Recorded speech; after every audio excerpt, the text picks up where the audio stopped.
3. apríla 2026 Rovníková Guinea. V hlavnom meste Malabo došlo k masívnemu zosuvu pôdy, ktorý vyvolali prívalové dažde. Kolumbia. Medellín zasiahli rozsiahle povodne spôsobené mimoriadne silnými zrážkami.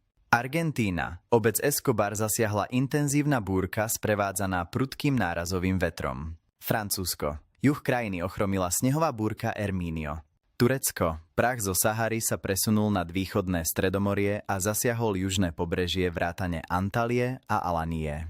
Afganistan. Oblasť pohoria Hindúkuš zasiahlo zemetrasenie. Irak. Silné dažde v meste Erbil spôsobili ničivé záplavy. India. Štát Rajasthan čelil vlne silných dažďov, krúpobytiu a prachovým búrkam. Iowa, USA. Štátom sa prehnala séria silných búrok s ničivým vetrom, krúpami a výskytom pravdepodobných tornád. Tieto extrémne prejavy počasia sú jasným varovaním, že klimatická kríza si vyžaduje našu okamžitú pozornosť a systémové zmeny.